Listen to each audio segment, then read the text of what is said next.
জীবনে আপনি হন, আমি হই, যেই হোক না কেন, যে বলবে আমি আমার মতো কাউকে চাই, আমি আমার মতো জীবনসঙ্গী চাই, আমি আমার মতো জীবনসঙ্গী চাই, তাকে বা তাদেরকে, এমনকি নিজেকেও এটা বলি, বোঝাই, এবং এটা সত্যি। এই ধরনের চিন্তাভাবনাই ভুল।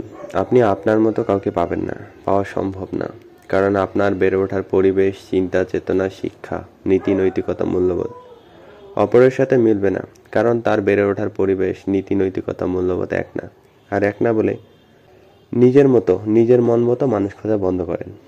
তাহলে অন্তত যে মানুষটা আসবে বা যাকে পাবেন যে কোনোভাবে, সেই মানুষটার প্রতি এই ক্ষোভ বা এই আক্ষেপ জন্মাবে না যে চাইলাম কি আর পেলাম কি।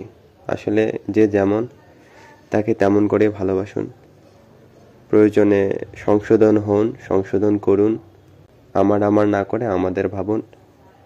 তাহলে হয়তোবা, তাহলে সম্পর্কে আনন্দ যেমন বাড়বে, ঠিক তেমনি স্বস্তি, শান্তি, ভালোবাসা, বন্ধন বেড়ে যাওয়ার সম্ভাবনা বেড়ে যাবে।